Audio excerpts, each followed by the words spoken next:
Usually episode 13 is very unlucky, but for us, we're back to normal. We're back to the normal schedule. Tuesday afternoons. Here we are, TO Sports Talk podcast, episode 13. I'm James Price, along with my buddy Evan Brown. How's it going, buddy? It's going good, man. All right. It's always going good. Back to the regular schedule. Yeah, back to regular schedule. Finally. Thank goodness. We're not tired from work, so thank goodness. We're back. We're back in action. Yes, so the Leafs announcing today two big pieces of news today about Mark Hunter leaving the organization, parting ways with the Toronto Maple Leafs, and also Lou Lamoriello possibly, if not being the next general manager for the New York Islanders. So we are going to be talking about that. And for the Blue Jays, we're going to be talking about, obviously, their big struggles as of late. What has been the problem there? And, of course, you can't have a TO Sports Talk podcast without a little bit of Vladdy Jr. talk. Oh, there you go. But he's tearing the ball up. We'll get to that in a little bit. And also for the Raptors, their search for the new coach continues. Mike Budenholzer is not going to be the new head coach of the Toronto Raptors. They interviewed Jerry Stackhouse, but we will be talking about that and new trade proposals for DeMar DeRozan and Kyle Lowry. So we are going to go through those a little bit. So let's start with the Leafs. Two big pieces of news. There's really not a lot going on in Toronto sports as of right now, but this is probably one of the biggest things, and it happened just today. Yeah. Or it was last night. And we're going to start with, obviously, the Mark Hunter situation. A mutual agreement saying that Mark Hunter will be parting ways with the Toronto Maple Leafs. And that's something we've talked about over the last couple podcasts. I didn't believe it, and I know you mentioned it 2 podcasts ago. I thought you were, complete baloney, but it happened. It's true. It's going to happen. I don't blame him because obviously he's an older guy. He's in his 50s, and he probably doesn't want to take... 50s for a GM, but look at Lou. The guy's a freaking legend. Yeah, but obviously he doesn't want to take orders from a Kyle Dubas, a 32-year-old Kyle Dubas, and I can kind of see that. Well, he wants to be a general manager, and Kyle Dubas got this spot, so he's going to go somewhere else and try and be a general manager, and all the power to him. Exactly, but just for the scouting... he was such a good draft guy for us. Yeah. He really was. It's going to hurt. It's going to hurt more than Lou leaving for sure. Mark Hunter, I thought, would stay with us for sure, but obviously that's not the case. But it was mutual. It happens. I mean, they might have been in the plan. You never know. I don't think so because just, he brought in, because I don't know if you realize this, but in the 2015 draft, the tables for the Leafs were pretty much split on who they should draft with the 4th overall pick. Babcock wanted Hanifin. Mike Babcock wanted Noah Hanifin, and then Mark Hunter was like, no. Mitch Marner's the guy. And you can argue, yes, it is a better pick than Hanifin. Hanifin wouldn't have been a bad pick, don't get me wrong. People see Hanifin as a defenseman, and they're like, ooh, we should have picked him, but you got Mitch Marner. You got Mitch Marner, exactly. And no one's complaining about that now. No. Yeah, exactly. So, he's been with his organization since he left the London Knights. I think that was, 2012? Quite a while ago. Maybe 5-6 years ago? Yeah, that's quite a while. Yeah. Amazing scout. He brought in Dermott, obviously drafted Dermott. All the guys we have in the Marlies, pretty much. They're going on that Calder Cup run. We'll go to that a little bit later on. But he obviously wants to be a GM. He wants to be a GM for an NHL team, and I don't blame him because he's always been behind. He's a smart guy. He's a really smart guy. Yeah, and it's hard taking orders from somebody 20 years younger than you. Yeah, well, for sure. No matter what job it is. 100%. I mean, that happens. I get it, and we were talking about it over the last couple podcasts. I'm just kind of confused why he, not confused because I can see where he's coming from, but I'm a little shocked he did it. Not really confused because it kind of makes sense, but I'm shocked. I don't know if I'm too shocked. I mean, how smart this guy is, and there was clearly reports. But don't you want to build something around? Sorry, go on. He was clearly wanted to be a general manager. From day one, he's a smart guy. He really knows what he's doing, and it was kind of with Dubas. He's kind of that new regime. He's that new guy into the organization. Not really new regime. New as in young. Yeah, okay. And to take the reins of Lou and run with it. Yeah. Because you look at what Lou did with New Jersey. How long was he there? 20 years, something like that. 25 years. Is that going to be Kyle Dubas? Right? If things work out. Is that what they're trying to set him up for? Probably. Yeah. Will it happen? Only time will tell. But I'm seeing that, and I'm like, that could be a reason. Well, you can argue that with Mark Hunter, too. He can stay with I'm not complaining about Dubas. I'm not either. I mean, Mark Hunter's gone, and it's sad, and it sucks. But you know what? Dubas is great. He's younger. He's great. A better resume, and he's a great obviously. scout, too. We can't, no. Obviously he's been scouting since he was very young, so he knows what he's doing back there. But I'm a little shocked that he doesn't want to build something, worth noting with the Leafs, Mark Hunter. But obviously, he's not interested. It's a business. It's a business, and he'll get tired from one of these struggling teams, maybe. I don't know, maybe a... Hey, you never know what can happen in the future. Yeah. You really never know. You never know, exactly. But a little bit shocking, but the Lou Lamoriello situation going in Long Island... It looks like he's going to be with Long Island, yeah. He said, there was a report saying the head of hockey operations, now, GM Garth Snow has not been fired yet. He's still the GM. He will be at some point. I think so, too. Garth Snow has been around since 2006. Yeah, where have they gone? Where have the They made the playoffs, I think, like twice, maybe 3 times. But it's not consistent. And they won a whole total 1 playoff series against the Florida Panthers. So it's I don't know, but if I was a New York Islanders fan, I'd be ecstatic right now. I'd be you so look happy. at you look at the Islanders and the way the Leafs were built and brought in Lou, right? They got the coach in Babcock. They got some great assistant coaches. They had Shanahan, who's a very, very good guy. Then you bring in the veteran Lou. With the Islanders, do they have a great coach? Doug Weight is a good coach. He's all right. Doug Waite's a good coach. They haven't made the playoffs with him. And until they do that and make some noise, I don't believe that. But see, the thing about the Islanders is that I think they're a goaltender away. Because they could lose. They could lose John Tavares this offseason. I don't think they will. I don't know. I think with Lou, because he's talking with John Tavares as we speak. It's been reported that they're already negotiating on a contract. I think that with Lou going to Long Island and possibly, if not being the new general manager, I think John Tavares will stay. And like I said before, the Islanders aren't bad. They're not a bad team. They're always that tweener team. They're the Leafs of the past. But I think that they're 1 goaltender away from making the playoffs, as at least the wild card seed, in my opinion, if John Tavares, re-signs, and if these 2 high draft picks, the 12th and 11th pick, do end up being good. And they still have a Matthew Barzal. Their defense core, it's average. They've had some draftees where they really haven't worked out. Michael Thilkal has been kind of in the AHL, really hasn't done anything down there. Barzal was a great pick, and he's been They have a lot of cap room, though, but they have a lot of players to re-sign. They already locked up Josh Bailey. They locked up... Kind of shocked they didn't move him at the deadline or something. Josh Bailey? Yeah, just because last year deal. They want Tavares to stay. so why they give up? If that's the only reason they're doing that, then boy, oh boy. I know. I know. But, I don't know. Their blue line doesn't look that bad. Because when I look at the Islanders and I look at their coaching staff, and like you said, they're 1 goaltender away, I get that. Thomas Greiss, in the past, has been okay, but he hasn't been... Last season, he wasn't good. Halak, is off the books. He's not going to be re-signed. He's done now. But like you say, goalies don't grow on trees, and that's the tough part. That's when the Leafs traded for Freddie Anderson. I thought, okay, they drafted Matthews. I think at that point they had the 1st overall pick, and they now just acquired the goaltender. And we're like, okay, this is starting to take form. Right. But for the Islanders, they got that number 1 center in Tavares if he stays. Defense, they traded away Hamonic. So the defense core is a little shaky. They got a first. Thomas Hickey is a very good defensive guy, and he's going to free agency this year. So with Calvin DeHaan. Then again, you have a Johnny Boychuk who his age is showing. Now, yeah. Nick Leddy is always there. They have few. They don't Scott Mayfield. A few. No, I know. And then you don't have a goaltender, which, like I said, doesn't grow on trees. It doesn't help. We say they're a goaltender away, but that's not easy. That doesn't grow on trees. It's not like they're saying they need 1 more winger or something. Those grow on trees, and you can sign a free agency. But see, this is what I was talking about with the whole, maybe, I don't know, like a Pecorine would not be a bad option for New York. I'm just saying there are goaltenders out there. Maybe we can part ways with Garrett Sparks, and then the New York Islanders can try him. We'll get to that in a second. I actually wanted to bring that up. Later, or we'll bring it up in a little bit. Yeah, we'll bring it up in a little bit. But if I were the Islanders fan, I'd be extremely comfortable thinking, because in my opinion, I think John Tavares will stay in Long Island. Yeah, I think so. With Lou Lamoriello taking over the reins pretty much, and them already discussing a contract negotiation as we speak. Hey, only time will tell. July 1st is coming up pretty soon.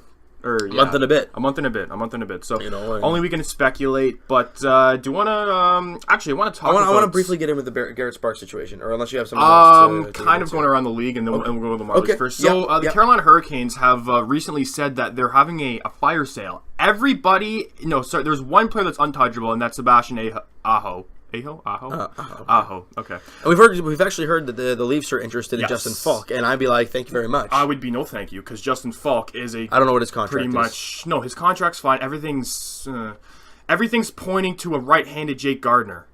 He's not good plus-minus. He's not good defensively. Well, he was playing with Carolina for all these years. No. Plus-minus. Look at Morgan Riley over the past few years, other than this year. He developed. He was developing into a young defenseman. When you're playing with Carolina, I wouldn't. I don't know. No, we don't necessarily need. I mean, yes, he can play with Morgan Plus Riley. minus is a very flawed stat. No, as it we is saw a flawed from a couple of years ago with Jake Gardiner being a plus 20 something, and we're like, this guy's an idiot. Why But is what he I've this? heard So I don't know. what I've seen, because I don't watch many Carolina games, but what I've heard is Not a lot that of people do. but what I've heard is that he's not well liked in Carolina, and plus, I don't blame honestly, him. Look at where he's playing. I think I'm just gonna bring up his numbers here. I think Justin Falk, honestly, I think he's a bit overrated. Well, I think this past year, he had a down season. He's never had a 50-point year. He's 20. He's think about that, and 28. two Leaf defensemen I think had 250-point seasons, Riley and Gardiner. So put that into perspective. But like you say, going on, I wouldn't necessarily like a Justin Falk. I think it all depends on what you give up. Yeah, and with the Leafs, there was talks about Noah. And if you're the Carolina GM, and if you're willing to, Noah Hannafin's the guy we're going to trade, you're nuts. You're absolutely nuts. Why would you? Justin Falk's getting older, and if you're trying to, you're keeping Aho. Why? Because he's young and he's very good. Hannafin, young, very good. Falk is what, 25, 26, 27 now? Something along 27, 28. Okay, well, something along those lines. That's the guy you move.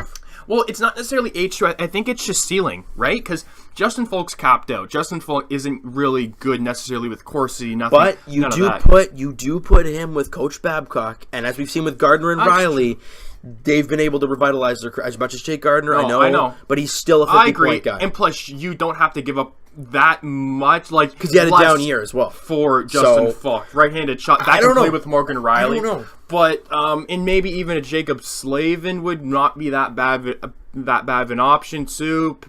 Brett Pesce. There's many options when it comes to what the Carolina Hurricanes are doing. But if they gave up Teuvo Teravainen and had a 60-point year, they just traded for him from Chicago for a steal. Why would you do that? There's no reason. No. It's going to be a test. But when I heard that only Sebastian Aho was the only untouchable player, I would think there's at least 4 on there. Has Hannafin been that bad that he's not untouchable now? I would think it would be Hannafin, Aho, yes, Teravainen, even Lindholm, Elias Lindholm. I mean, he's been pretty much developing into maybe a fringe first line center, but he's still young, right? But he's still young, but Jordan Stahl cannot play first line in the league. He's done, man. He's not done. He's done as a first line center, though. He was never a first line. He was a great defensive. He's a perfect second line center, not a first line. No, but it really hasn't panned out for Carolina. So they got to do something. They can't. Their goaltending's been horrible, and if they bring back Cam Ward again, bringing in Scott Darling as your starter. Look, he had a great backup year with Chicago, but you can't go from a backup to a starter in Carolina. Chicago had a great defensive core. That's why it looks so good. But it's a hit or miss with that kind of situation, right? Like look at Cam Talbot. You can argue that when he was with the Rangers, look at Jonathan Bernier. He was fantastic with the LA Kings. I know, but that's why I'm saying hit or miss when it comes to backups. That's why I'm giving you miss Jonathan Bernier, hit Cam Talbot. You can say hit Antti Ranta too. Talbot had an awful year with the Oilers. We'll see if he does well next year. But I'm saying going from a defense core from the Rangers to the Oilers, and he's been pretty good. Like he's had a down year last year, but before he's been great. Yeah. So it's a hit or miss, right? But I just kind of wanted to briefly talk about that. I think this offseason is going to be very interesting, though, with the Leafs. Obviously, the new without GM Mark in town. Hunter, without Lou Lamoriello. Well, not even with that. I think we all know, Dubas knows, we all know what this team needs. He knows it. I think he already came out and said it in his press conference, that he knows we need defensemen. And I'm sorry, if I see Roman Polak signed to either a flipping minor league contract or whatever you want to call it, a two-way deal, or even an NHL contract, I'm going to pull my hair out because you know what that means? He's me playing every darn game. Yeah. And it's just frustrating because this game is not Roman Polak worthy anymore. No. It's Roman not him. Polak would be not the perfect defenseman, but more of a capable defenseman 5-10 years ago. Yeah. And not now. Now, I don't want to throw any names out there on Carolina, but a Trevor Van Riemsdyk would not be a bad great option top 6 at guy. all. Great top 6 guy. Maybe even top 4. How much better is a TVR than a Zaitsev? Well, okay. So Zaitsev had a down year last year, in and out of injury bug, and I thought he was great in the World Championships this year. Yeah. Freddie Anderson, we'll get to that in a second. Yes, actually, we how will. He won We will. And stuff. Kapanen, too. But Zaitsev, apparently he was named the best Russian defenseman out there in the IIHF Championship. I mean, is that really saying a lot with Russian defensemen? I mean, he was the best one there. Yeah, okay. right? And then you go back to what we saw last year from Zaitsev. No, I know. He was stellar last season. I'm just saying, because he had a down year this year, in and out of injury, you can't say that he's garbage now. No. You just can't. Well, I'm not saying he's garbage. Well, you're saying not Trevor garbage. Van Riemsdyk's better than Zaitsev. Well, I'm not saying he's much better. I think he's on par with Zaitsev. I think you would agree on that. I don't think I've seen him enough of Zaitsev. I know we've seen a whole season and like I don't think we've this seen year. enough to TVR too. But just numbers wise, I think he's on a good team, on a Stanley Cup winning team. TVR is a top 6 guy. But the thing is about Zaitsev is that like he's already 20. He's turning 27. So he's already capped off, if you think about it. Yes, he's only played with the Leafs for 2 years, but he's already capped off. I don't think so. He hasn't played enough to look, age is one thing. Yeah. Well, you're able to get better no matter what. I know. Well, what? He's 27 years old. This is the Zaitsev you're going to see no matter what. No. Well, not this last past season. I'm thinking. Well, no, I understand, but 27 years old doesn't mean he's done. No, capping I'm not. He'll get better. I mean, look at Jake Gardiner, for goodness sakes. Well, he got better this year, as much as I know. Yeah. I know the last game, the playoffs. I know, but he was a 30-point guy, right. For the last few years. And then last season, he put up a 40-something point season. This year, a 50-point season. Yeah. And he's what, 27, 28 now? Yeah. So it's really hard to use tough. the word capped off. It's 30 plus? Yeah, maybe. Okay. But some players do regress, or cap off, I should say, but other players kind of thrive. Some do, but Zaitsev's only played, I guess technically like a year and a half That's in the true. NHL. And plus, like you said before, he has a down year, and I would be a little concerned with his contract. I'm not saying I'm not. For right now, yes. But if he puts up a good year next year, we're not talking about that. No, we're not. So that's why I'm not talking about his contract. But very interesting situation going on with the Carolina Hurricanes and the Toronto Maple Leafs, because would you be willing to give up a William Nylander possibly for a Noah Hanifin? It's close. It's close. That'd be close, but I don't think so. I don't think so. I really don't. The three-headed monster, I don't even want to touch that. I don't want to touch that either. I really don't. But when you're getting in a smooth skating defenseman as a Noah Hanifin... What if it doesn't work, though? You have that risk. You run that risk. What happens if Nylander doesn't work in Carolina? You know what I mean? Yeah, but what if you always play that risk? Yeah. Hannifin's been okay with the Hurricanes. He hasn't been like that Norris Trophy candidate. He hasn't been... Well, defensemen develop later. Well, yeah, but he hasn't been the guy you're like, man, he's having a really good season. Right? You haven't seen that out of...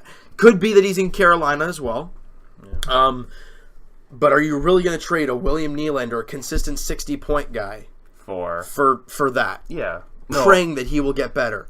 It's a very risky move. I don't think I would do that right now. You don't think so? No, I don't. I mean, it is close because these two not prospects, but mid-level kind of guys, mid-age kind of guys. They have so much upside, extreme upside. So it's close, but I'm with you there. I wouldn't do it. Maybe a package of. I know we like Kasperi Kapanen, but you're going to have to give up something to get something. Well, good. I think this is going to be a very interesting year for the Leafs. Just for a few reasons. Number one, obviously, it looks like Dubas is going to attend to the defense core. He's going to change things around, see what works. Yeah. Let Roman Polak go, for goodness sakes. Maybe give Carrick an actual chance instead of in and out of the lineup every game. He's an RFA. Exactly. Right? And then he's going to make a big move there. And also, with JVR, Bozak, and Komarov, let's say they all don't re-sign, that's going to give guys like Kapanen, Josh Levo, for example, Andreas Janssen, they're going to get legit chances here. Yeah. Because even on the fourth line, these guys looked very good. And give them a good time. And with the departure of a JVR, with the prospect pool from the Marlies, Pierre Engvall.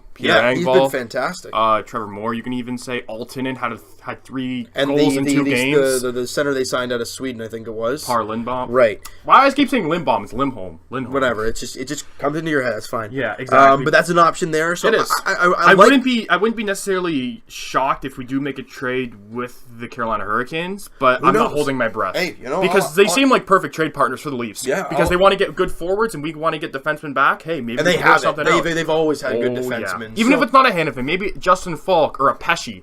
Yeah. Who knows? Or Slavin. I have no idea. Or TVR. It's really good. Yeah. It's really good, the situation the Leafs are in, but they got to make some kind of move. And playing Ron Hainsey less. They can't play him 30-plus minutes a game. They just can't do that. But that's Babcock's decision. That's not Dubas' decision. No. So running away from the Leafs itself, the Marlies. We're going to hit the Marlies before we hit the NHL. Okay.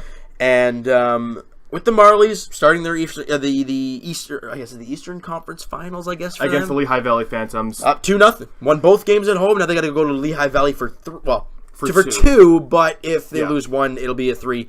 And in that game too, Garrett Sparks saved the team. He was fantastic, but also you can't fault their goaltender did have to save 40-something shots. Alex Lyon, I think. So the Marlies did pepper him like crazy. Now, before we talk with the Marlies a little bit, I want to get into Garrett Sparks. Well, okay, so there's my question to you. Yeah. Going into next year, we know Freddie's that guy. Yeah. I don't care what people have to say about him. If people are like, oh, I don't really like Freddie, he's the guy next year. Yeah. Doesn't matter. 100%.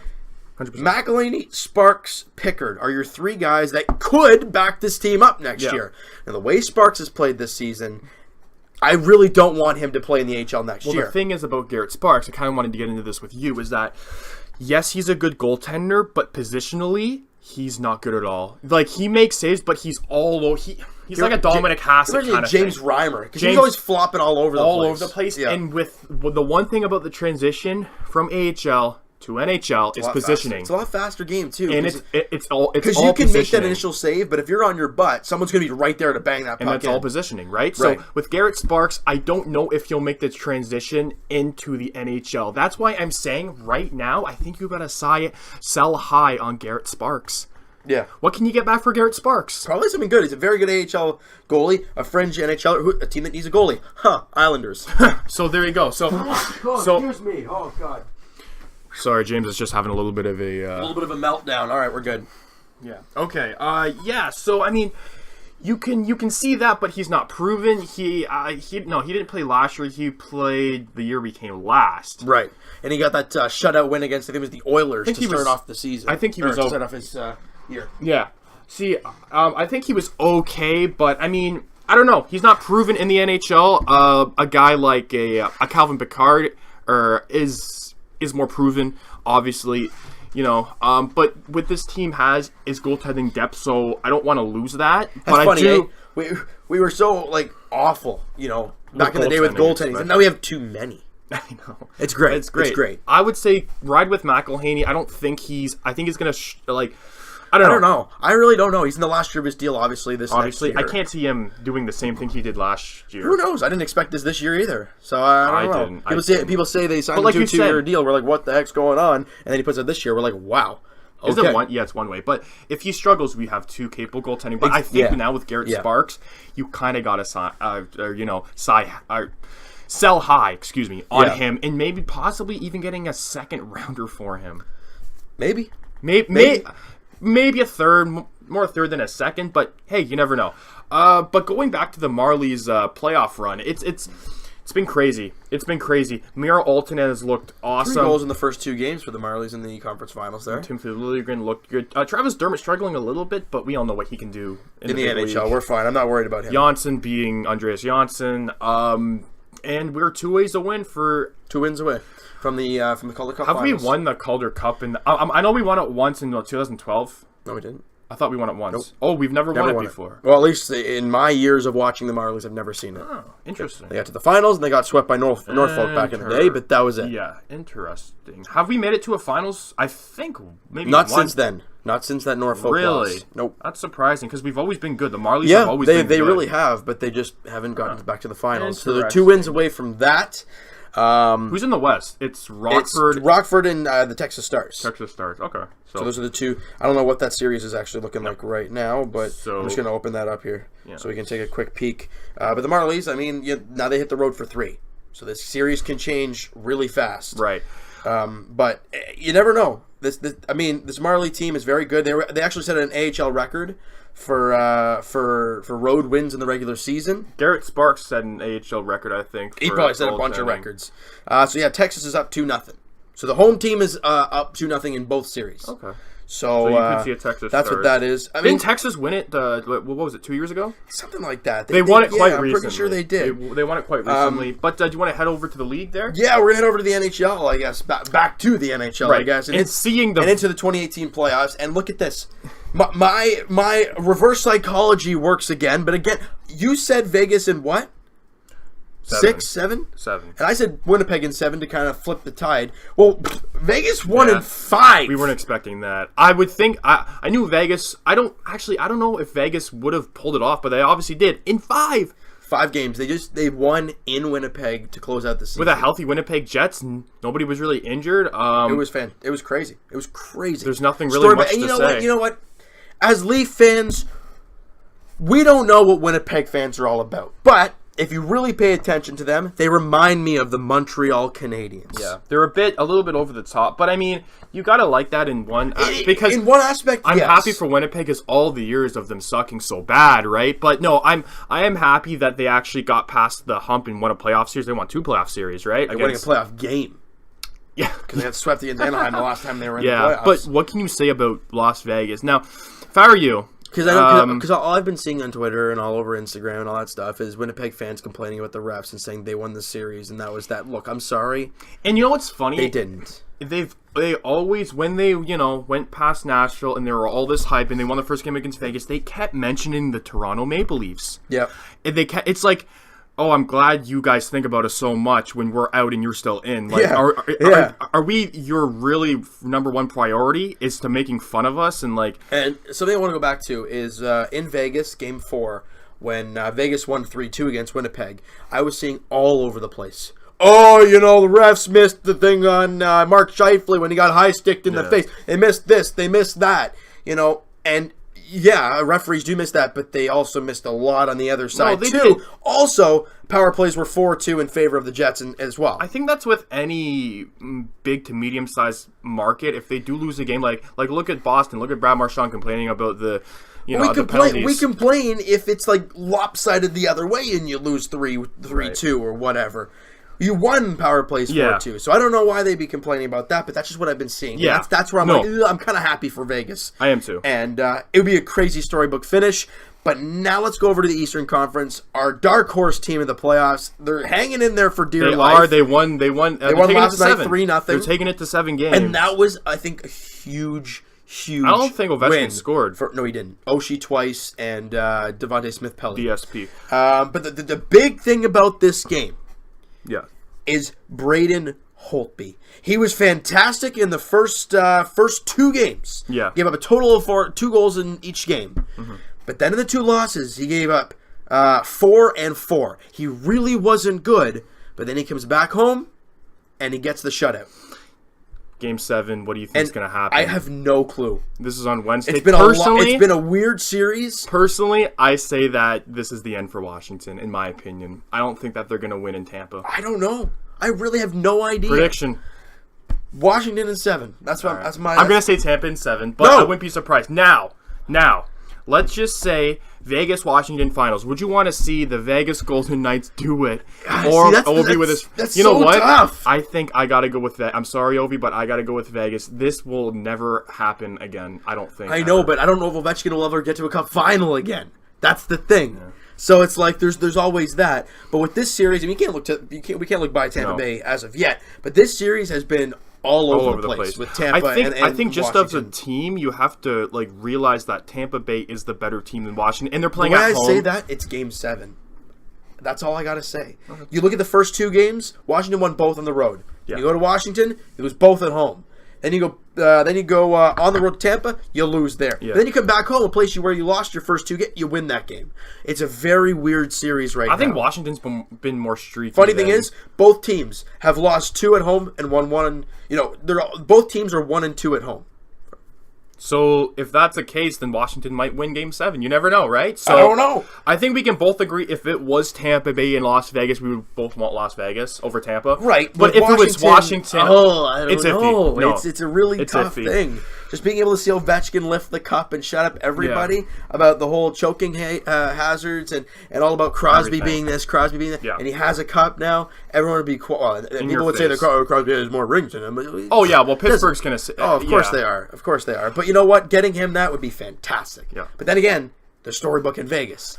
I don't know. You don't know. It's tough. No, it would be one heck of a time. It's definitely tough. So I think we're gonna flip from hockey. I don't know if there's really much to talk about, but we're gonna hit the ballpark, and really, the Rogers Center is emptying out pretty quickly. And as is the that Blue surprising? Jays, no, they suck. They really do suck right now.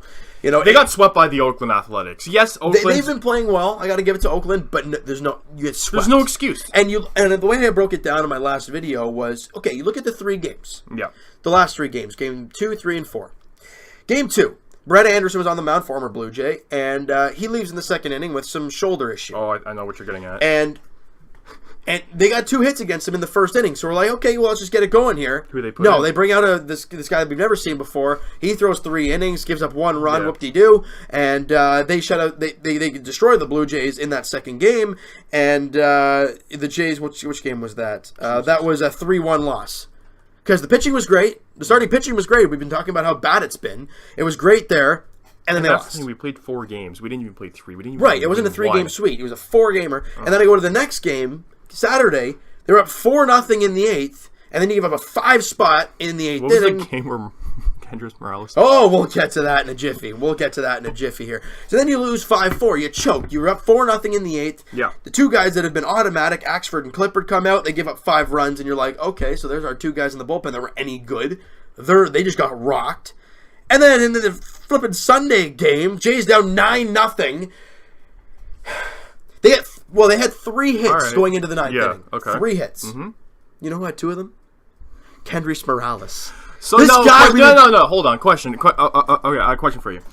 Why did they throw him out? Why not? The game's already shot to all heck. It's a joke already. Are they trying to make him into a bigger joke than he actually is? He got a 3-3, or he was the only pitcher in that game that did not give up a run. But he never pitched before. Exactly. That's the point. He has never pitched. Well, I think he actually has before, because he threw a curveball at some point, a changeup. I'm like, Kendrys, you okay, bud? So would you change? So would you convert him over? No. Okay, look. No, what? That's like, as much as we joke around about Jay Happ, went for 2 for 3 in his pitching. When he was pitching, he hit 2 for 3, and we're like, oh, he should be the new DH. We're joking. He's a great pitcher. He is a pitcher, not a hitter. Morales, he can't hit. But would you be? No. I'm not putting him. He is not a pitcher. That's it. Period. He is not. So for the Blue Jays, the only single positive is they had a day off yesterday. That's it. And if that's a positive, then I'm sorry. Look, remember when we were talking about how this team had a great start? They were like 7 games over 500. They're 2-8. A great April. They're 2-8. They're now 3 games under 500. The Rays have now passed us. Told you. I said, are you concerned about... Relax. All right, relax. No, I'm just saying. But then again, the Jays really are biting the rear end right now. So going to one of the podcast questions, because I tweeted that out. Sure. At this point in the Blue Jays season, would you consider just calling her quits? I don't think I would just of yet. When would you? I'd wait till... Oh, my gosh. I want to say All-Star break, but that's July. It all depends on how this team rolls. If this team is like mid-June, late June, into the beginning of July, and they're like 20 games under 500, I throw my white flag. That's it. Just unload it. I'm done. Right. But as of right now, the 3 games under, yes, they're playing really bad baseball right now, and everything's going wrong, and they've got injuries coming out their rear. Nothing's going right. It's exactly like last season. It's not even June. This team goes on a 5-game win streak, and instantly we're 2 games over 500. No one's talking about this now. Because do you really think that we can keep it up if we do get over 500? I don't think so. I don't know. I have no clue. What we saw in April was fantastic. Because everybody was healthy, and... That's the point. Can people stay healthy? I don't know. We're looking at the injuries here, and Jaime Garcia obviously out with the inflammation. Stroman, Diaz, Pierce, Grichuk, and Tulowitzki. Now Tulo hasn't started throwing at all, but he's running and he's fielding. He's hitting. It's great. At this point, will it really make a difference? They need Tulo. Yeah. Seeing how much they've had the turnover, people talk about, we don't really need him. He's just useless. He's going to get injured again. But we've seen this shortstop position this year, and it has been all over the place. I think they've had 8 different shortstops, and it's the middle of, I guess a little bit after the middle of May. Like you said, with Diaz being he was your guy, but now he's hurt as well. So who are you? Right now, they're just playing. They're all over the place. They're playing a little bit of Richard Urania. Urshela's playing shortstop, even though he's a third baseman. They sent down Urania. They're going to have to make a move today. So that could mean that they bring somebody back up. And I kind of wanted to talk about the fans again, because I mentioned this to you. When the Blue Jays were, I think it was, 10 years without a playoff appearance? Well, in 2015, you mean? It was... No, it was... We made the big trades for Price and all that? Yeah. Tried 20-something years. Okay. Since they won the World Series. Yeah, in that span. Because you can argue about the Leafs, and even if they do suck, they still sell out. Raptors, you can say... No, you know what? I get what you're saying. Yes, but there Blue is Jay fans have seen this before. And being out of the playoffs for 20-plus years and not even being close to being a contending team, no one's going to show up. Even if the Leafs were out of the playoffs and weren't contending at all for 20 years... They got close, man. I don't know about close. They weren't even out of the playoffs. They weren't even out for 10 years. Yeah. 20. No, I know. And it is hard because, like you say, you got to fill what? 40,000? 50,000. 50,000 people. It is difficult. You know, and you think about the ACC, right? How many people are in there? 20,000. Right. Yeah. No, the Jays are getting 25, and we're calling that garbage. Well, so I mean, you look at it. I know it's a bigger stadium, but you look at it and you're like, well, that would fill the ACC. So because there's more, obviously. Well, there's more seats. It just looks emptier. Cheaper. It looks empty. And yes, it is cheaper. Yeah, of course. Right. But I just want to get to the whole fan bit, and are we considered? I don't consider ourselves. I mean, maybe a large. It's hard to say. No one's going to go and pay money to see the Jays get the rear end kick 9-2 and watch Morales pitch. No one's going to watch that. No, but if you were, a big fan base, I'm not saying we aren't a big fan base, but a big market. Look at the Cubs. Would you consider that a big fan base?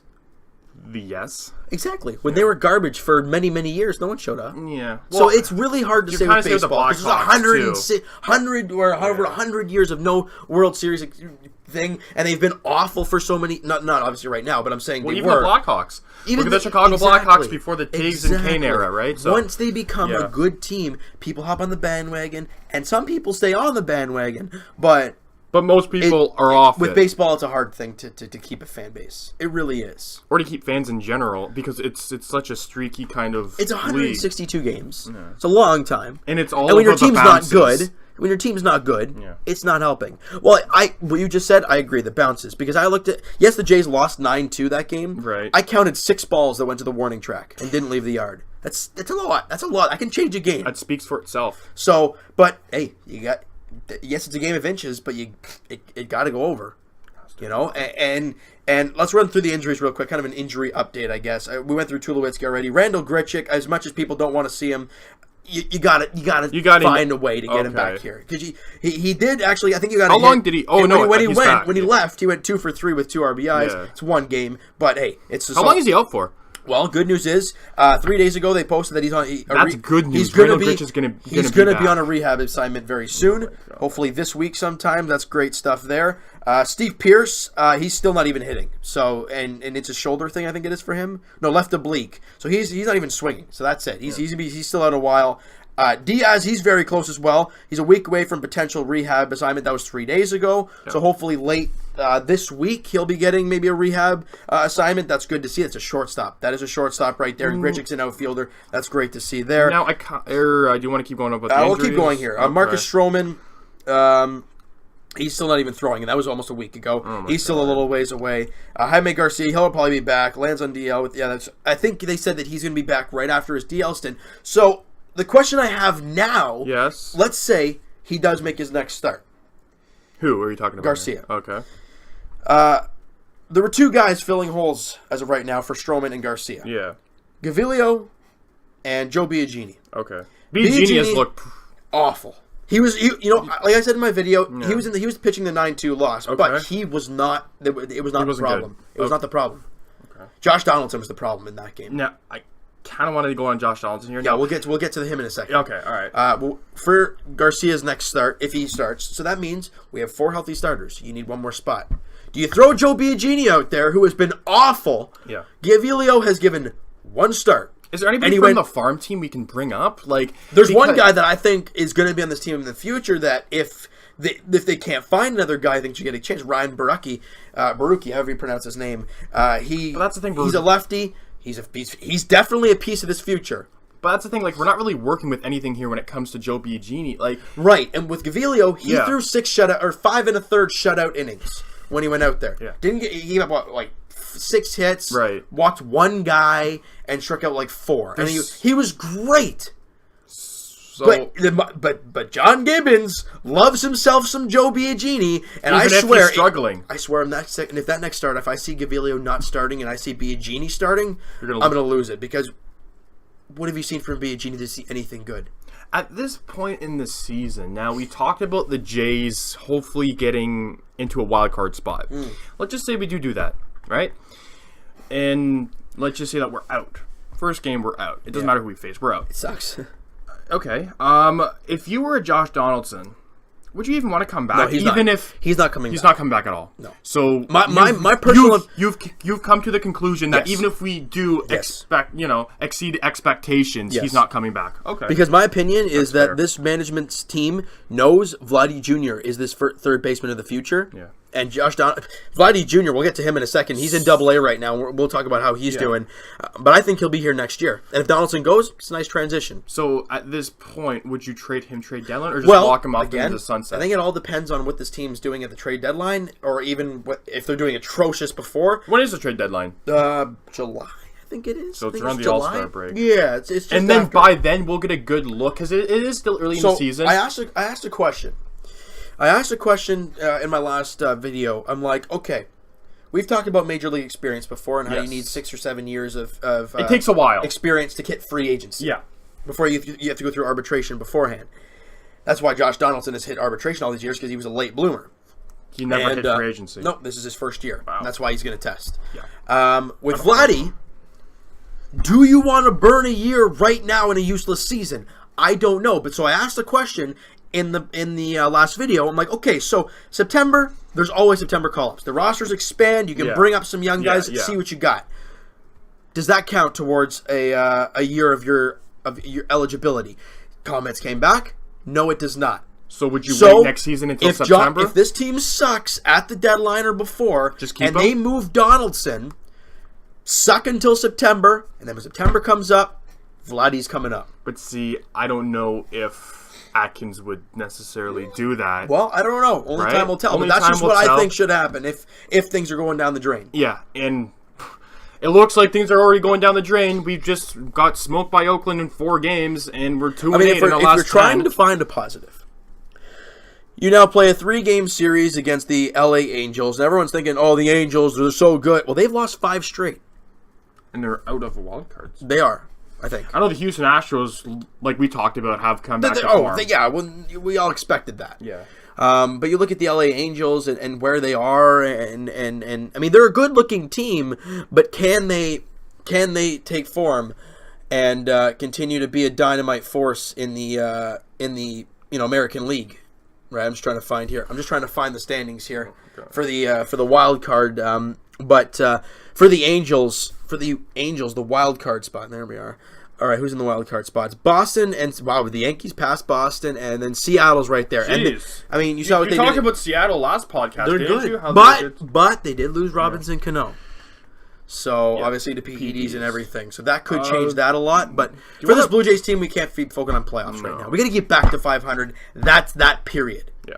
Do you want to mention the Joey Votto situation? We could really briefly here. So Joey Votto went on a podcast. This was maybe about a week ago, and he basically, now this is quote for quote, I don't give a rat's you-know-what, ASS, about Canadian baseball. Now, he came back the next day and apologized. Yeah, because why did he say it? Well, he mentioned about the Jays passing on him when he was a teen and not drafting him, which I can kind of see why, but yeah.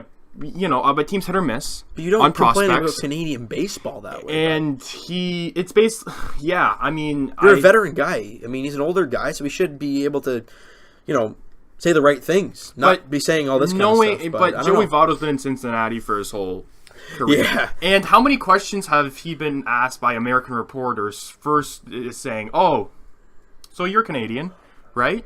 So and so and so and so. Yeah. So, I mean, maybe he's a little sick of it. I don't blame him for being sick of it, but he is the best Canadian baseball player. In my eyes, he's one of the best ever. Yeah, he's one of the best. Right? So, but he did apologize after, but I don't know why he said it.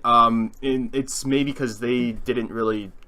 I mean, yes, he spent his childhood developing, right? But, but I mean, I don't know. He obviously did say he was sorry that he was in a I don't know what term he used for it, but wasn't he always kind of like that? Wasn't he always kind of like a little bit edgy? I mean, with Joey Votto, I think he was. It's tough to say because we don't see him a whole lot, so it's hard. It's hard for But us we to know tell. what he's capable of. There's a few things we want to That's talk like about. Andrew Wiggins saying that I don't give a rat's what about Canadian basketball. Yeah, and Canadian basketball fans would kind of eat into him a little bit there. And we kind of eat it. Well, yeah, of course. Bit, Yeah. right? Yeah. So there's a couple other things we want to talk about. First off, Roberto Osuna, if there's any update, there really isn't.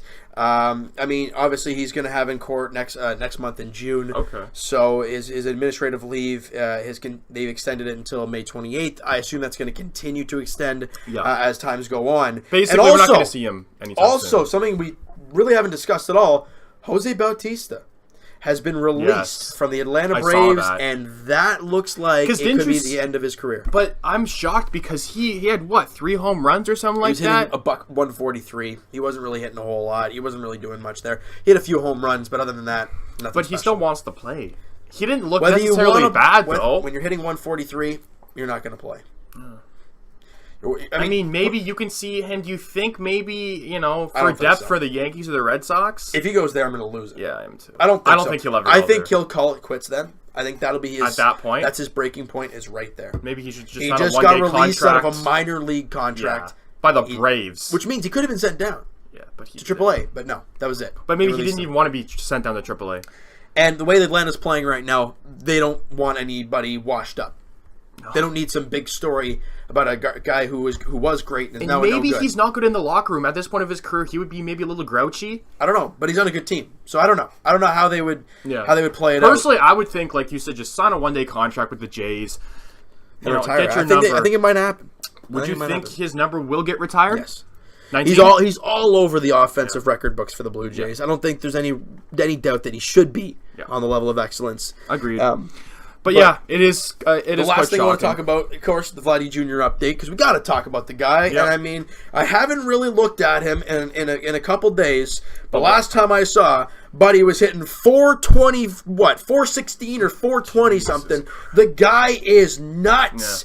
Yeah. We're excited. And I heard something on the radio, and I thought to myself, you know what? Yeah. That's so true.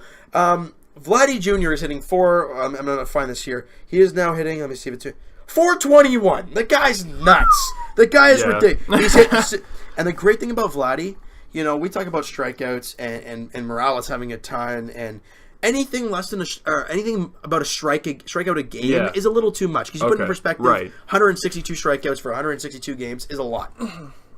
Vladdy Jr. in 39 games has only struck out 15 times.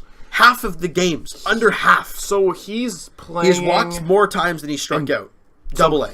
He's playing in double A. So not triple A. No. In 39 games, he has 45 runs driven in. He can be sent up to triple A? Yes. Him and... Well, I don't know if they would move Bo up yet. Because he's been struggling. So why... so do you think they will sometime this season? They have to, in my opinion. Again, either they... So a lot of... I've heard over the years, a lot of teams like their young studs to avoid triple A. Why? Because that's the hardest transition? No, the double A transition is, and you're hitting with flying colors. But triple A is where the Jays sign a bunch of older guys to fill up their roster, and they're all miserable, right? You don't want your young guys who are all hype and fired up to be with some miserable old guys. So basically, you're saying that. So AAA is mainly a guy that you just bring in a bunch of veterans to see what they can do. And then Double A is where all your prospects develop. Sometimes. I'm not saying all the time, but I think for Vladdy and Bo's case, I think once they're done in Double A, they're up in the big leagues. But that's what I feel. That's the thing. Vladdy isn't like most prospects, though. No, he isn't. And that's why I'm saying he shouldn't even touch AAA. I don't know why they're even thinking about that. But the funny thing is about Vlad... And I heard, like I said, I heard this on the radio. He's hitting 421 down there. Yeah. That is ridiculous. Yeah. But you think about it this way: MLB players are great. Yeah. If they go down to Double A, are they hitting 421 over a 39-game span? That would actually be a good stat. Who was the last player to do that, and how did they turn out? That'd be actually a good.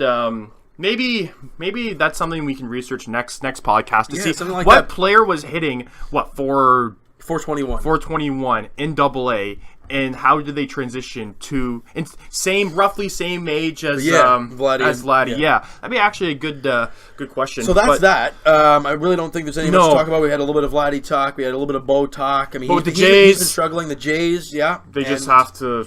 I don't know. Okay.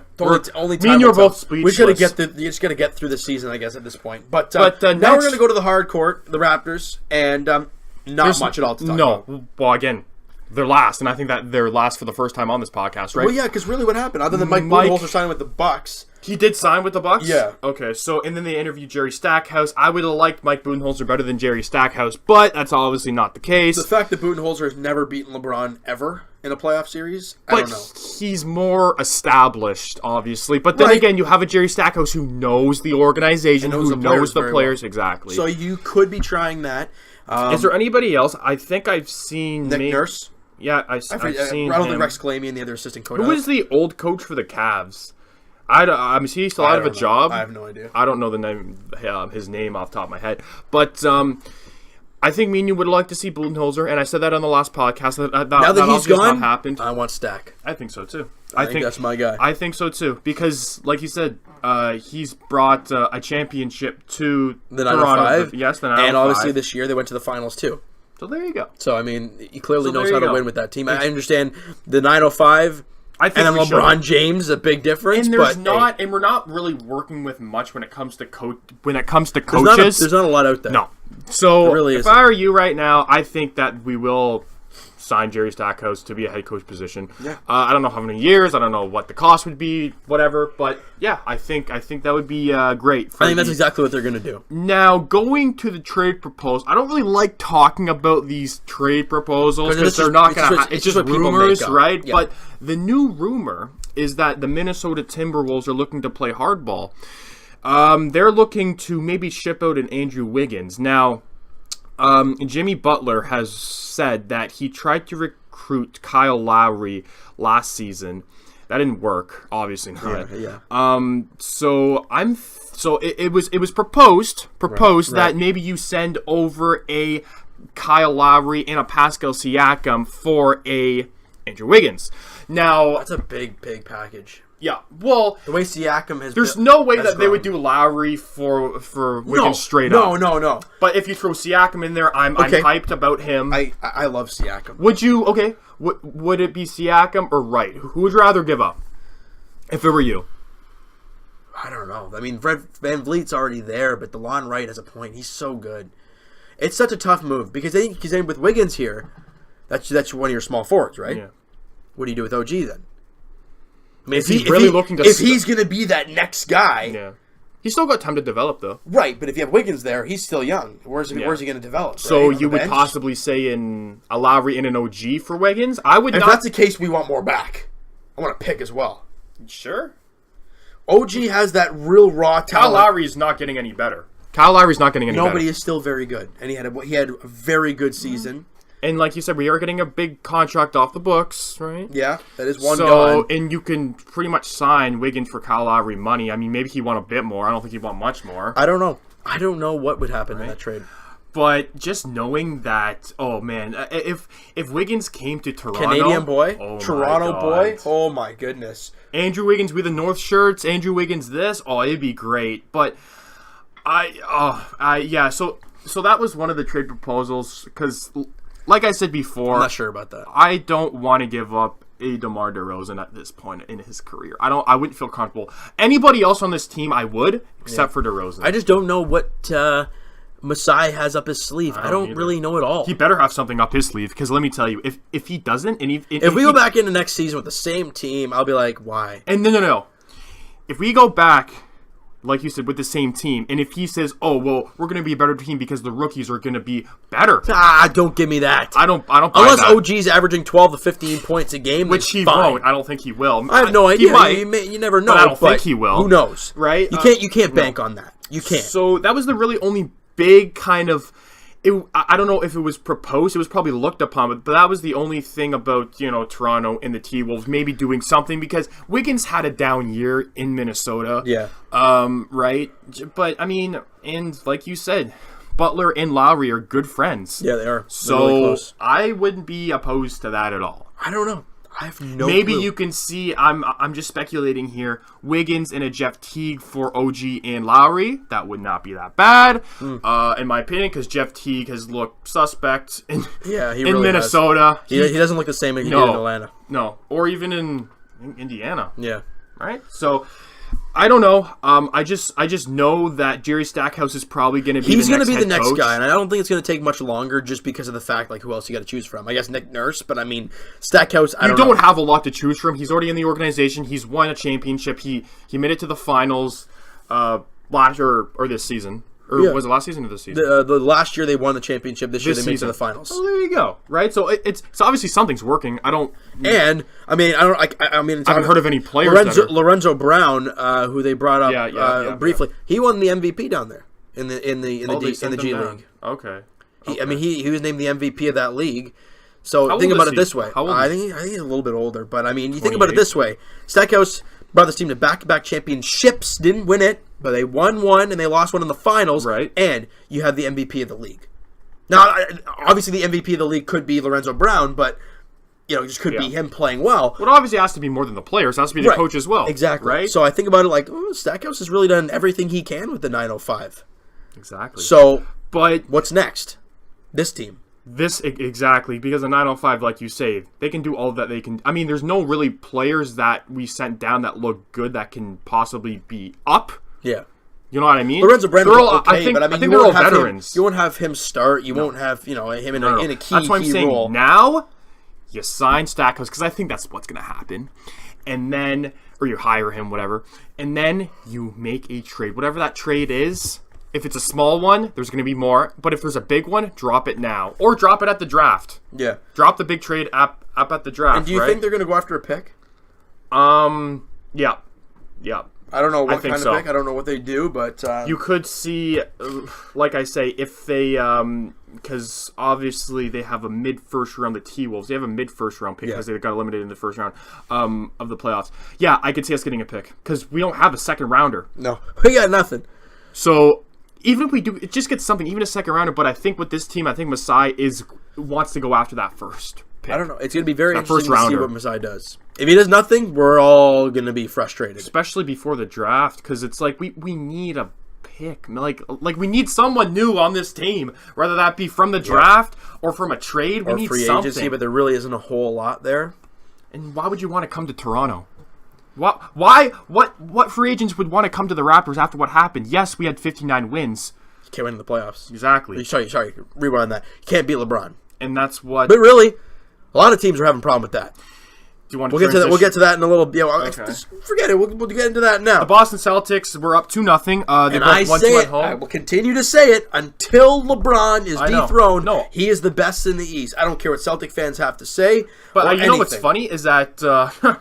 Boston didn't even look close those last 2 games. They weren't. It wasn't even remotely close. But then you look at the first two, they weren't really close either. They've been all blowout games. But you could argue the home team, not necessarily LeBron. Yes, he has looked good, but he's looked good in all games. Game 2, he got 44 points? He just didn't get any support in the games on the road. Yeah. Go into the actual stats, because who stepped up? Obviously, LeBron did. Right, and then you had Thompson with a double-double, 13 and 12, Korver with 14, Hill with 13. That's about it. But LeBron had 44. The guy's nuts. 17 to 28 shooting. I said Boston in 6. No, I still say Cleveland. I don't know what game. I'm going to say Cleveland in 6. You say Cleveland. I say Boston in 6. Okay.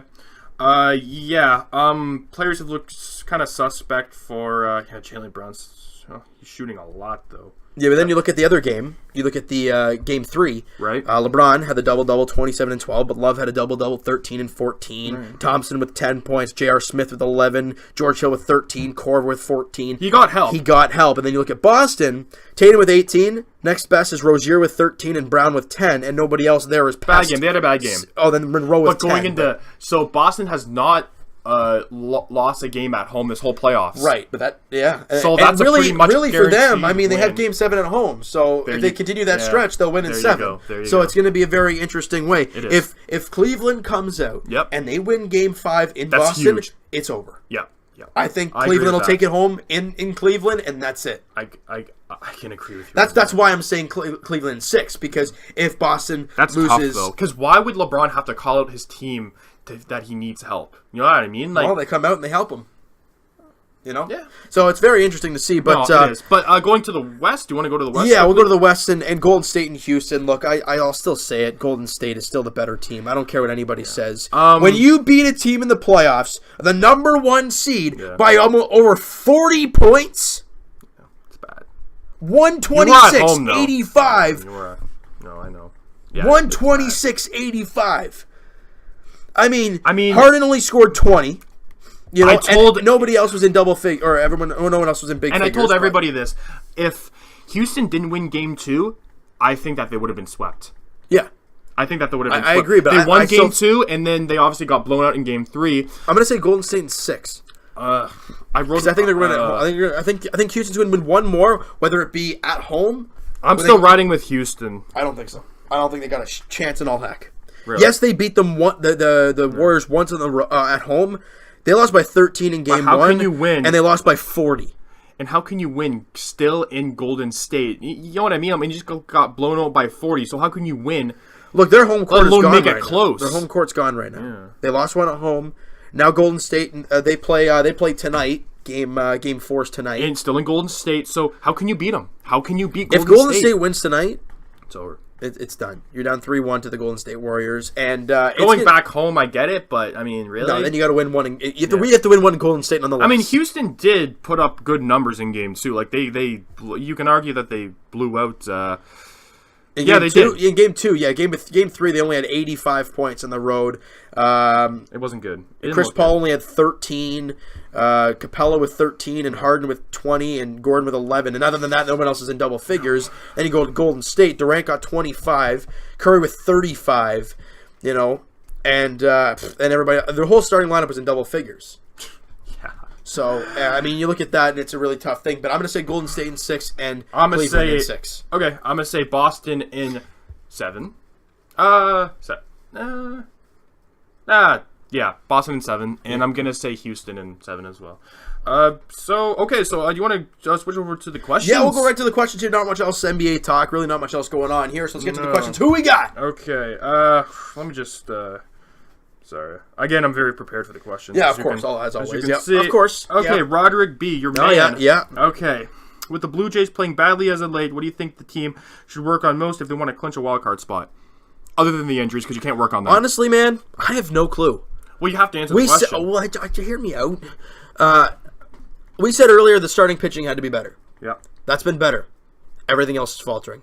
Okay. Bullpen's been garbage as of late. So you're saying everything's been bad. No. Okay, so I'm saying is that if you have your starters healthy... The only way this team... Can I finish? Sure. If you have your starters healthy, right, and you have, and like you said, your rotation is better, that can be in a wild card spot. Because it was the pitching. It was the starting pitching. But now the bullpen sucks and they can't hit anything. Yeah. So, I don't know. This team, the way this team can make a playoff spot is if everything works. Meaning no injuries, meaning everybody's playing like they should. Nobody can have a down year. In April, what this team can continue to do, if the bullpen can do what they've done earlier in the season, and if the starters can do what they've done as of late, then yes, this team will be a wild card team. But other than that, I don't see it. Okay, fair enough. We only got one more question because actually... You answered one of them already, Michael, right? Yeah, exactly. Who do you hate more, Bruins or Caps? Bruins. Done.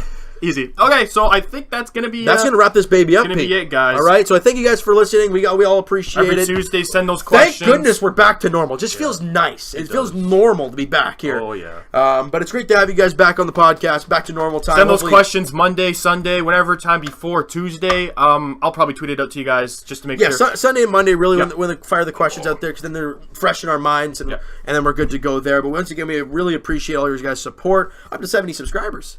Pretty crazy. Let's make that 100. Let's get it going, boys. Let's make that 100. I really do appreciate. We really appreciate all your support from day one of this. Follow him on Twitter. Follow me on Twitter. Follow all of us on Twitter. There you go. And links down in the description for the main channel if you guys haven't checked that out already. Podcast channel's probably going to be whatever. Podcast channel's where this is going to be uploaded, but that's okay. Yes, the podcast itself on iTunes, the link is going to be down there. Subscribe to our iTunes because that's up, and you'll probably talk to them. I'll probably talk to you guys tonight, Blue Jays edition, as they try and win a game against the Angels. My dad's going to be at the game, actually, tonight, going with some coworkers. I'm not going to be at the game. Dad's going to be at the game. But for free. I don't even know if he did or not. So there you go. But the Jays look to win a game That's where I'm going to leave it. They look to win a game. Hopefully Mike Trout can just... No, they're going to try and win a game. Okay. I don't care if it's greasy and the other team makes 5 errors, we win a 3-2. I wouldn't be surprised if you see Kendrys Morales starting, pitching. You never know. All right, you got to relax a little bit there, bud. But I mean, with this Jays team, you never know. You really don't. All right, so we really appreciate you guys, weighing in on the podcast and putting all your questions in. Evan and I will talk to you. Well, I'll talk to you guys later tonight, and Evan and I will talk to you guys next Tuesday afternoon, same time, same place, episode 14. We'll talk to you guys then. Peace.